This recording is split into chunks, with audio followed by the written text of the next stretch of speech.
लोकसभा में संविधान पर चर्चा के दूसरे दिन प्रधानमंत्री नरेंद्र मोदी ने सदन को संबोधित किया। प्रधानमंत्री ने कहा कि यह बड़े गर्व के साथ लोकतंत्र के उत्सव को मनाने का अवसर है। संविधान के 75 वर्ष की यादगार यात्रा है। इसके मूल में हमारे संविधान निर्माताओं की दिव्य दृष्टि है। हम इसे आगे लेकर चल रहे हैं।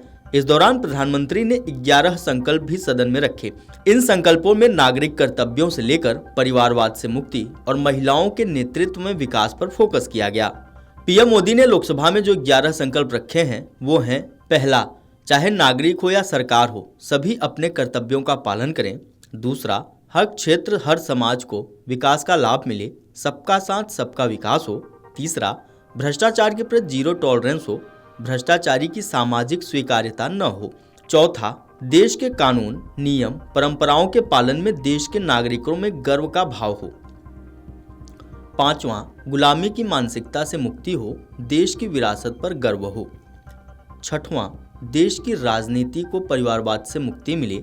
सातवां, संविधान का सम्मान हो, राजनीतिक स्वार्थ के लिए संविधान को हथियार न बनाया जाए। आठवां, संविधान की भावना के प्रति समर्पण रखते हुए जिनको आरक्षण मिल रहा है वो न छीना जाए, धर्म के आधार पर आरक्षण की कोशिश पर रोक लगे। नौवां, महिलाओं के नेतृत्व में विकास के मामले में भारत दुनिया में मिसाल बने। 10वां, राज्य के विकास से राष्ट्र का विकास, ये विकास का मंत्र हो। आखिरी और 11वां, एक भारत श्रेष्ठ भारत का, देश सर्वोपरि हो। आपको बता दें, इसके बाद प्रधानमंत्री मोदी ने कहा कि इन संकल्पों के साथ अगर हम सब मिलकर आगे बढ़ते हैं तो संविधान में हम भारत के लोग की जो भावना है उससे विकसित भारत का सपना पूरा होगा। मेरी देशवासियों के प्रति अपार श्रद्धा है। देश की युवा शक्ति के प्रति अपार श्रद्धा रही है। इसलिए देश 2047 में जब आज़ादी के 100 साल मनाएगा तो विकसित भारत के रूप में मनाएगा। हम इस संकल्प के साथ आगे बढ़ें। सदन में पीएम मोदी ने कांग्रेस और गांधी परिवार पर जमकर निशाना साधा।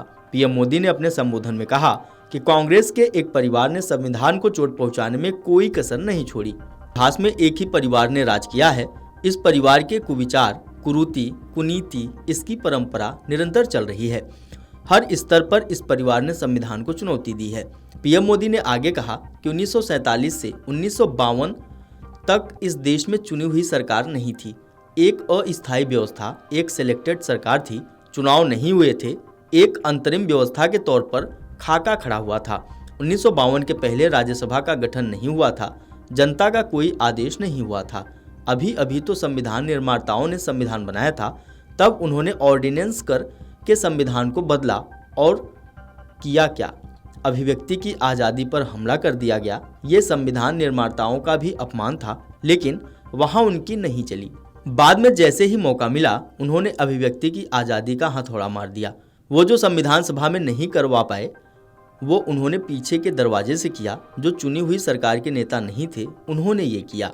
पीएम मोदी ने पूर्व पीएम नेहरू की चिट्ठी का जिक्र करते हुए कहा कि नेहरू जी ने उस दौरान एक चिट्ठी लिखी थी, अगर संविधान हमारे रास्ते में आ जाए तो हर हाल में संविधान में परिवर्तन करना चाहिए।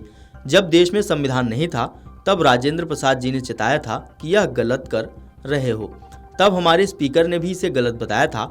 आचार्य कृपलानी, जयप्रकाश नारायण जैसी बड़ी शख्सियतों ने भी इसे गलत करार दिया, लेकिन नेहरू जी का अलग संविधान चलता था, इसलिए उन्होंने इतने वरिष्ठ महानुभावों की सलाह नहीं मानी और उनकी राय को दरकिनार कर दिया। पीएम मोदी ने राहुल गांधी पर निशाना साधते हुए कहा, इतना ही नहीं, एक और पीढ़ी आगे चलें तो उस पीढ़ी ने भारत के संविधान के तहत देश की जनता जनार्दन देश की सरकार चुनती है।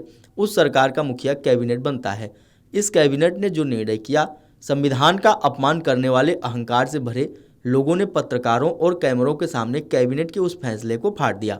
संविधान के साथ खिलवाड़ करना, उसे न मानना, ये उनकी आदत हो गई थी।